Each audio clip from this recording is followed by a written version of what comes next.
Good afternoon, guys. The baby is currently sleeping, so this is the best time for me to cut my hair now. My hair is really long, right? But don't nobody got time to maintain this, and 99.9% of the time is always in a bun anyway, so it doesn't really make sense. I don't like straightening my hair that much, and it just is way too much issues, right? So we're just gonna cut it. Alright, so I know I look crazy, don't worry. What I'm gonna do is, because the ponytail is all the way in the front, I want it to be layered, so I want the back to be the longest and the front to be the shortest.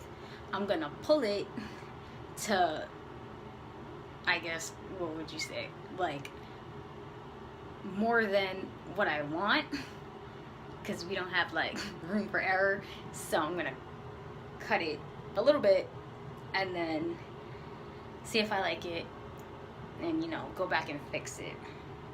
So this is how I'm gonna start it out. My hair is wet because that's just the way I can keep it the most contained, so to speak, and like as sleek as possible.